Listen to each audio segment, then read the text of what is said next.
Hola, hola, hola, buenos días, ¿cómo están? Hoy es lunes 7 de junio del año 2021. Es un gran gusto que usted inicie esta nueva semana que le da la vida, que nos da la vida.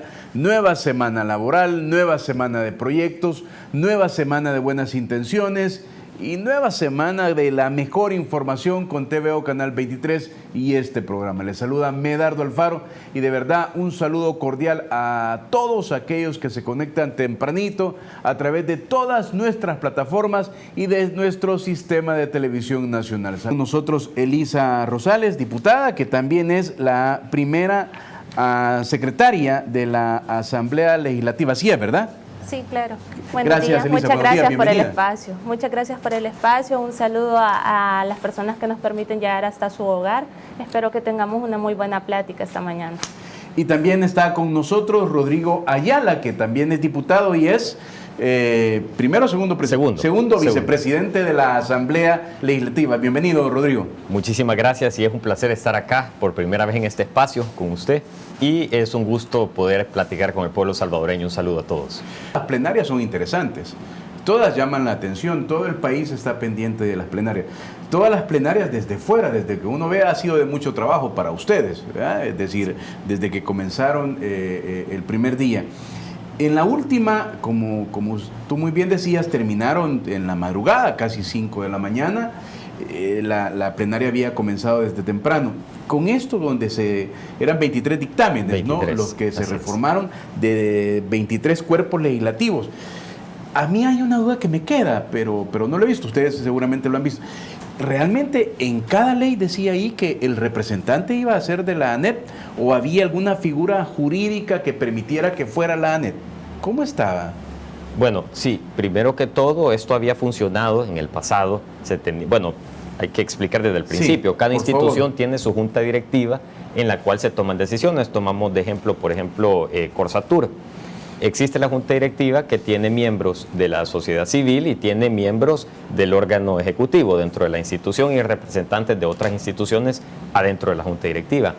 Aquí se toman decisiones, cuál es el rumbo que va a tomar la institución y también se miran temas de licitaciones, temas de los servicios que se van a adquirir, los productos que se van a comprar o lo que se va a ofrecer a la población, pero para eso se necesita adquirir insumos, por ejemplo. Todas estas decisiones son tomadas en consenso con la junta directiva. Por supuesto que había una imposición de parte de la gremial más grande para los miembros que estuvieran dentro y así en otras instituciones, en las demás instituciones que se reformaron, que fueron 23, pasaba lo mismo.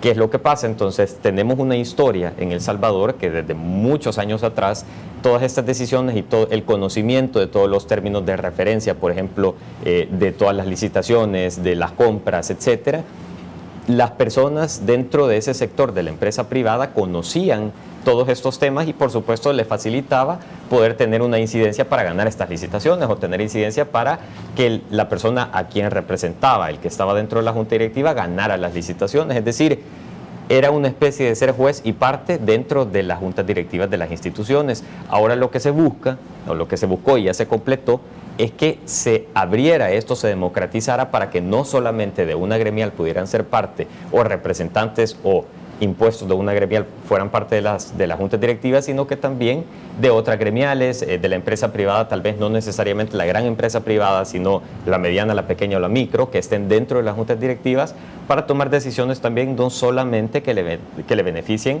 a esta gremial o a los grandes o a los que representa esta gremial. Acordémonos que aquí en El Salvador estamos todos. En espacio, la empresa privada, estamos nosotros abriendo para que puedan tomar decisiones a pesar de no haber sido electos por la ciudadanía. Están teniendo decisiones en una institución de gobierno que sí ha sido electa por la ciudadanía. Entonces, no hay tal cosa como que querramos tomar control de una manera autoritaria. El control ya la ciudadanía lo otorga mediante las votaciones. Ahorita nosotros simplemente estamos abriendo todavía más los espacios que ya existían dentro de las instituciones para todos, no solo para un sector. Ok, Elisa, ¿algo que quisiera ahondar precisamente sobre esto? Sí, la verdad que nosotros con este tema lo que buscamos es abrir los espacios para todo el sector empresarial y romper con el oligopolio que se ha tenido a lo largo de la historia de nuestro país. realmente estas gremiales habían secuestrado los espacios de toma de decisión y no siempre se representaban los intereses del pueblo salvadoreño, sino más bien intereses oscuros, y lo que queremos evitar también es la instrumentalización del Estado en función de intereses privados. Sabemos que la función del Estado es velar por la población y por el bienestar de la población en general, no solo para favorecer grupos o pequeñas gremiales que han secuestrado el uso del espacio de toma de decisión. Además de esto, tenemos el compromiso con el pueblo salvadoreño de hacer cumplir su voluntad y con la emancipación del poder formal, de quitar a quienes han tenido secuestrados todos estos espacios.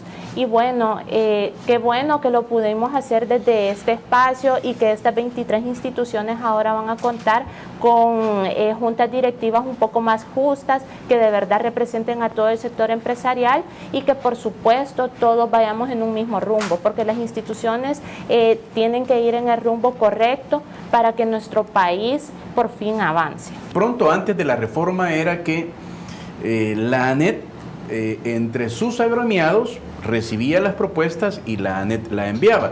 Hoy uno puede inferir, ustedes nos ayudan más, va a ser cada entidad, cada gremial que lo va a presentar a las instituciones. Así es, y la institución va a elegir, en el caso del Ministerio de Economía, por ejemplo, Junta Directiva de CONAMIPE, la institución va a elegir cuáles personas representan más al sector para que sean electos dentro de las juntas directivas. Así bien también van a poder remover a las personas que estén fungiendo mal su cargo, que estén haciendo cosas indebidas, moralmente indebidas, antiéticas, etcétera. También los van a poder quitar del cargo.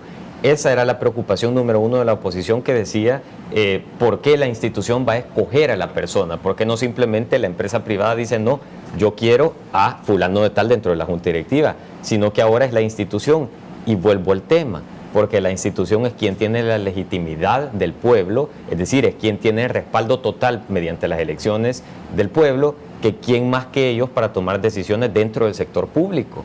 No es la empresa privada, es decir, la empresa privada es un sector de la población y el sector público es otra. Entonces, como decía anteriormente, ya solo el hecho de que hayan puertas abiertas a que la empresa privada tenga sillas dentro de las juntas directivas ya es un acto democrático y un acto de apertura hacia el sector privado para que pueda incidir en la toma de decisiones públicas. Pero desde un principio, es decir, teóricamente, estas decisiones pues son tomadas por el sector público únicamente. La apertura es como que si dijéramos, bueno, dentro de una comisión de la Asamblea Legislativa pongamos 2 sillas del sector privado. La gente diría, pero ¿por qué? Si nosotros votamos por los diputados, no votamos por un empresario, no votamos por la empresa privada, porque ellos van a tomar decisiones por nosotros.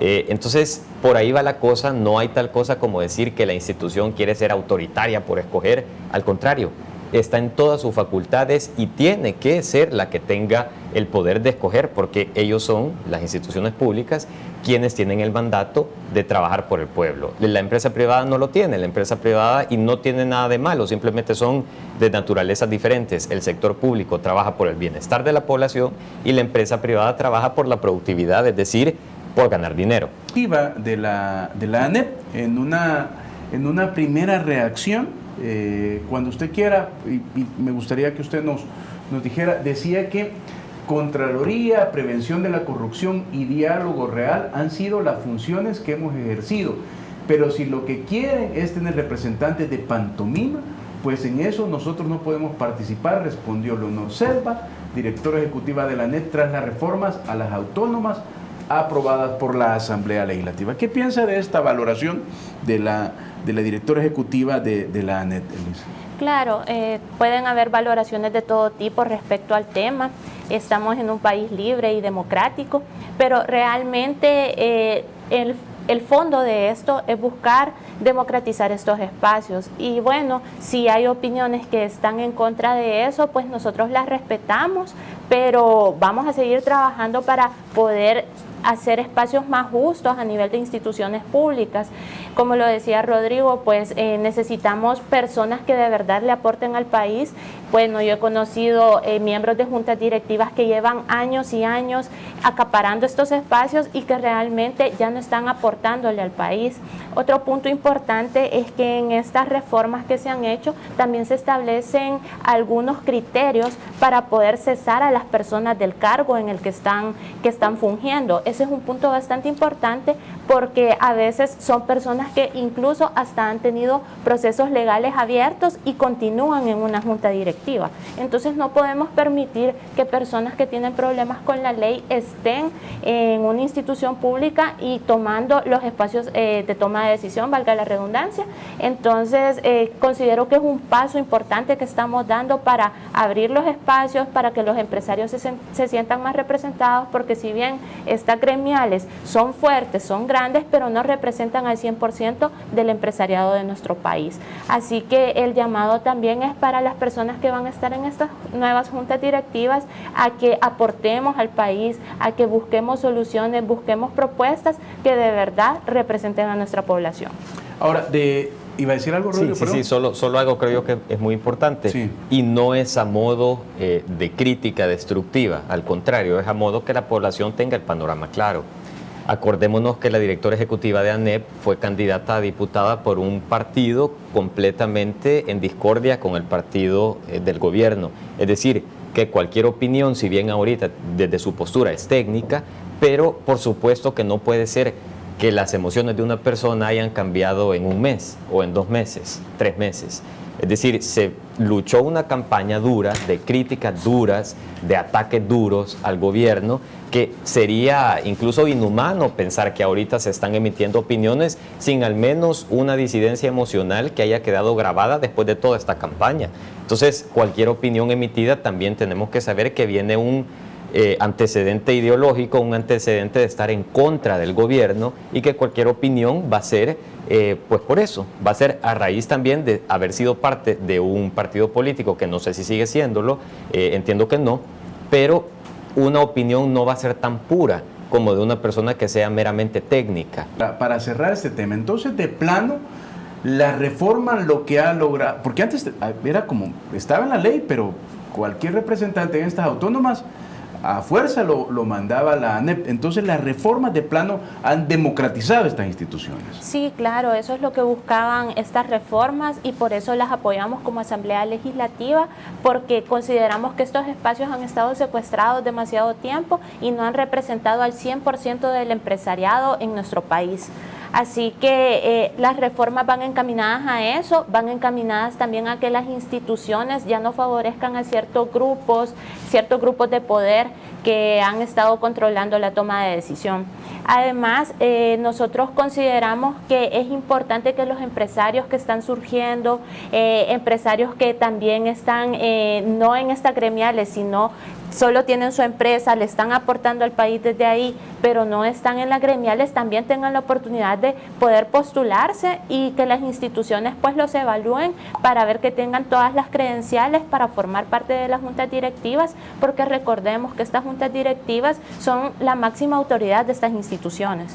Entonces es importante que hayan personas que de verdad le aporten al país, que de verdad aporten técnicamente y no de una manera sesgada o política para siempre estar en confrontación con el gobierno, no, sino más bien que sean personas que le aporten técnicamente desde el ámbito de acción de cada una de estas instituciones y así poder tener resultados y proyectos y ejecutar diferentes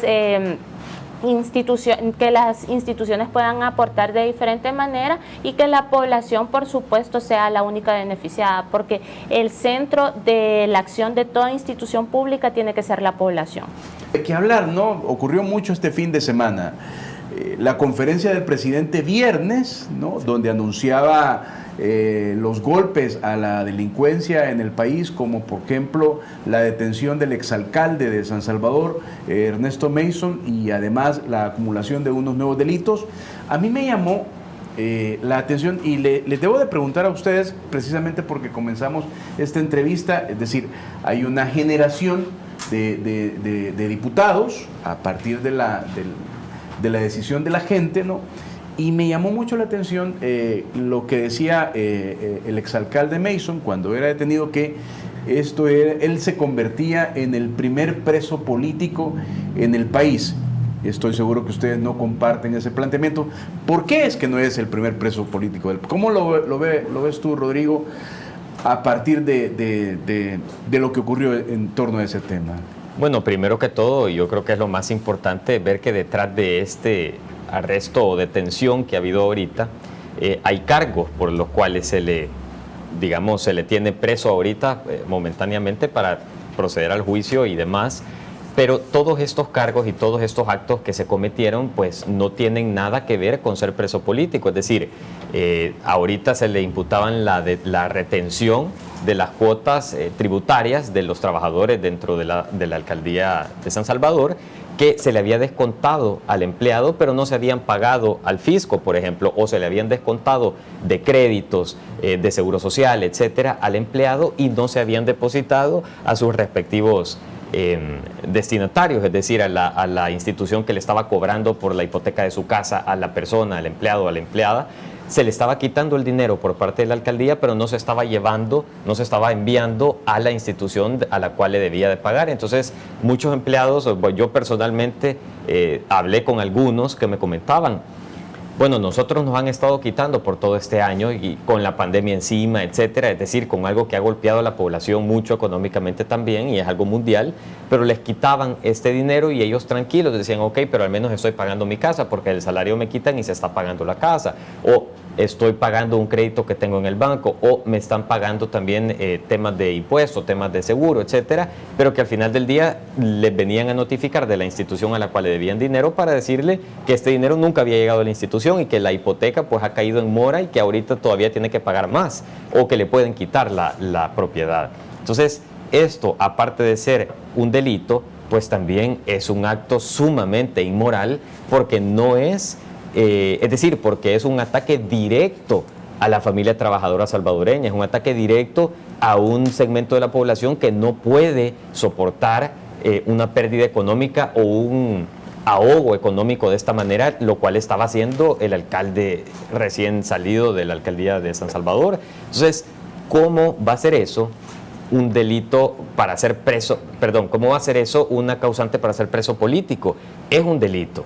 Es un acto, son actos que, pues, aparte de violar la ley, está violando a las personas, la vulnerabilidad de las personas, económicamente hablando, de este país. El presidente dijo que, o sea, esa puede ser como una lectura. ¿Cómo les explico?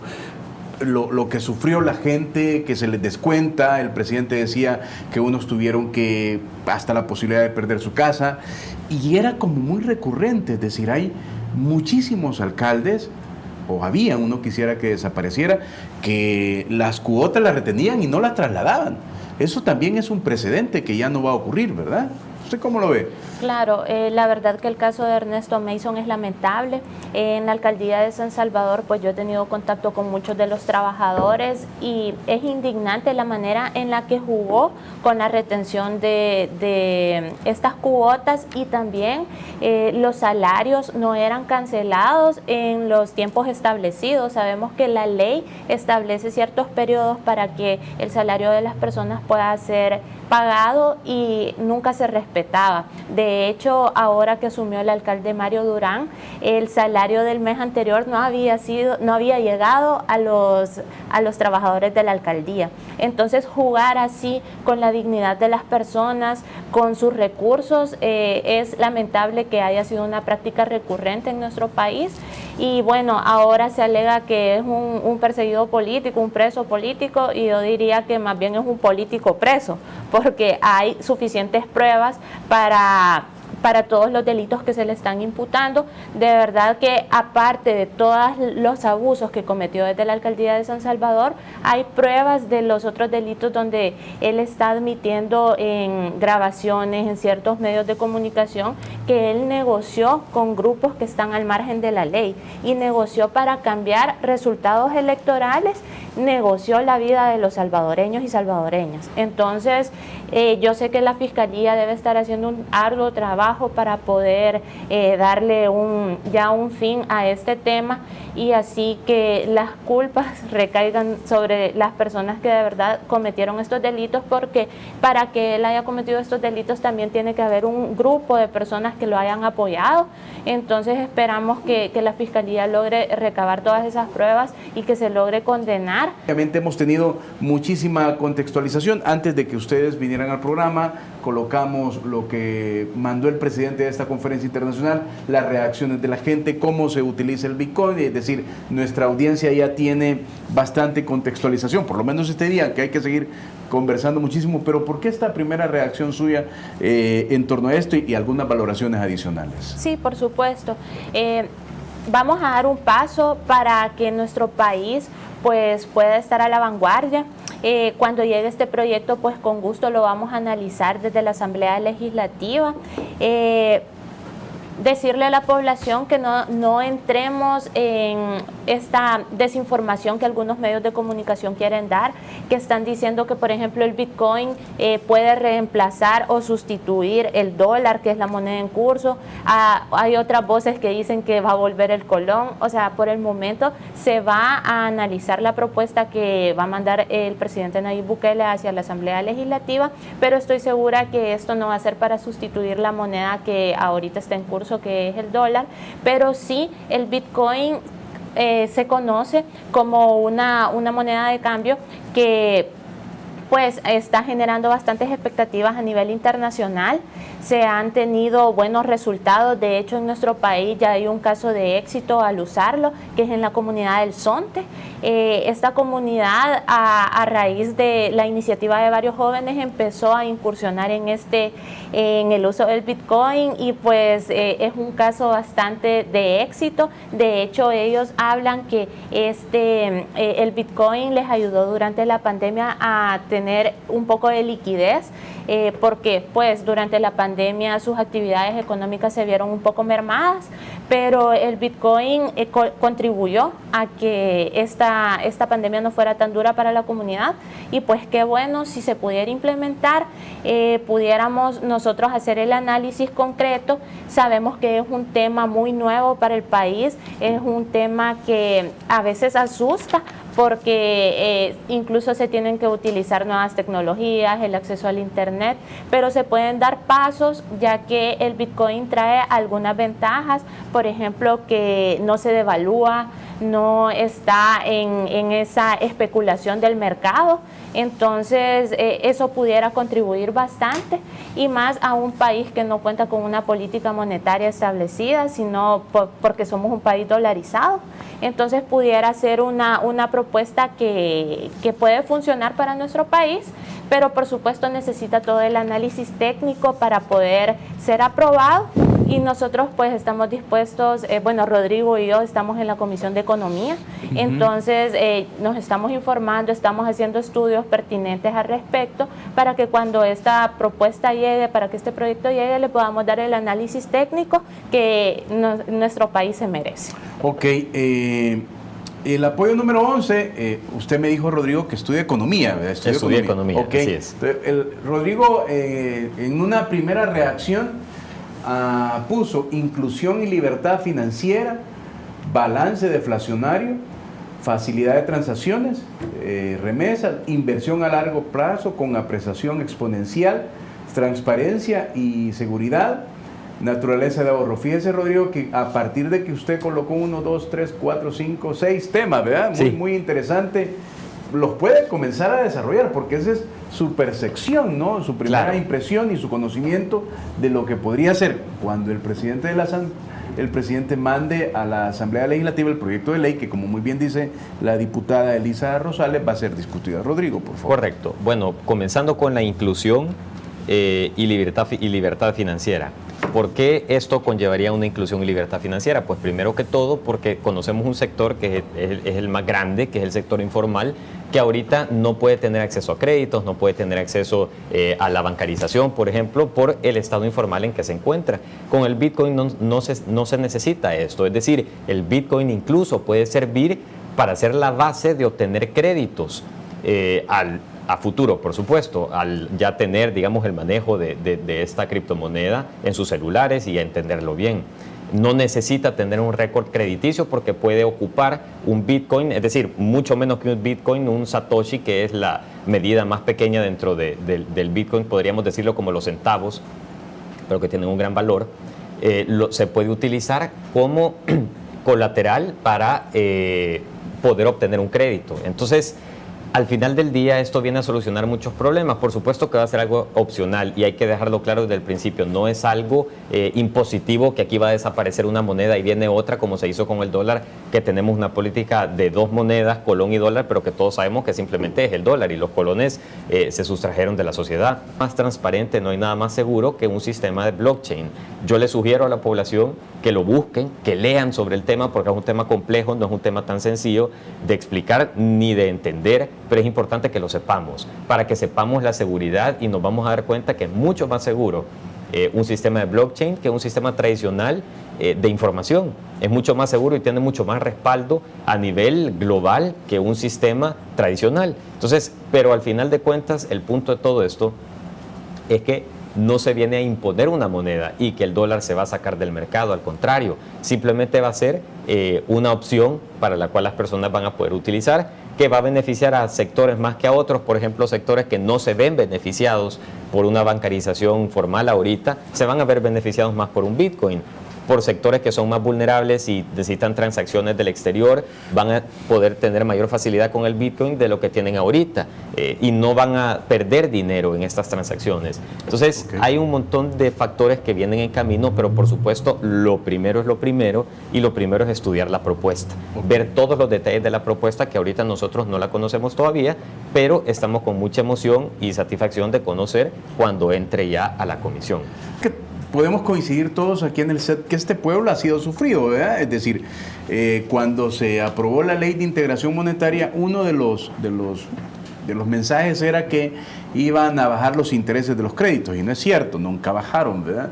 Y además lo que decía el diputado Rodrigo, que no iba a desaparecer el colón, de hecho es bimonetarismo, ¿verdad? Y de pronto desaparecieron los colones y alguien decía, y hay que averiguar qué fue de ellos, porque no se sabe, ¿verdad? Diputada, a partir de... Y hay un dato que es bien sencillo, que uno lo puede entender, que lo decía el presidente, y es esa transacción para las remesas. Por ejemplo, hoy que nos mandan remesas, queda la comisión, y esa comisión desaparecería. Solo eso es altísimamente positivo, mejor dicho. Haciendo un análisis ligero, se ahorraría muchísimo los salvadoreños que están en los Estados Unidos. ¿Qué otras ventajas ve usted? Por supuesto, saben, para darles un dato, más de 6.000 millones de dólares al año son gastados en intermediarios. Es decir, cuando las remesas vienen, siempre se le paga una cuota al intermediario y por supuesto este tema se podría superar con el uso del Bitcoin. Además, déjame contarte que en el país hay un 10% del Bitcoin circulando a nivel mundial que ya se está utilizando en El Salvador. Entonces ya hay salvadoreños que están con esta forma de cambio. Entonces también es de ver que ellos ya lo están utilizando. Hay casos de éxito como te mencionaba el del Zonte. Entonces es una opción más que pudiéramos tener como salvadoreños. Además, bueno, déjame contarte que el Bitcoin tiene una capitalización de mercado de 680.000 millones de dólares. Eso es un valor bastante alto que es a considerar. Y también el tema de la inclusión financiera pudiera verse muy afectado con el tema del Bitcoin, ya que, bueno, hoy por hoy tenemos un sistema financiero que se basa más que todo en el récord crediticio. Y eso es una queja que tienen nuestros micro y pequeños empresarios, porque muchas veces no son sujetos a créditos porque no tienen un récord y entonces tienen que bueno, llegar a usuras, ese tipo de prácticas que también afectan al comercio, y en cambio con esto ya no es un récord crediticio el que se busca, sino más bien es una economía colateral, es decir, se tiene el Bitcoin, se puede ir invirtiendo y es un círculo que pueden ir generando los micros y pequeños empresarios. Entonces, en esta parte de la inclusión sí sería muy bueno, porque sabemos que más del 60% de la fuerza laboral de nuestro país está en el sector informal, entonces esto ayudaría, pero por supuesto, como lo decía Rodrigo, como se lo decía yo al inicio, tenemos que analizar pues esta propuesta.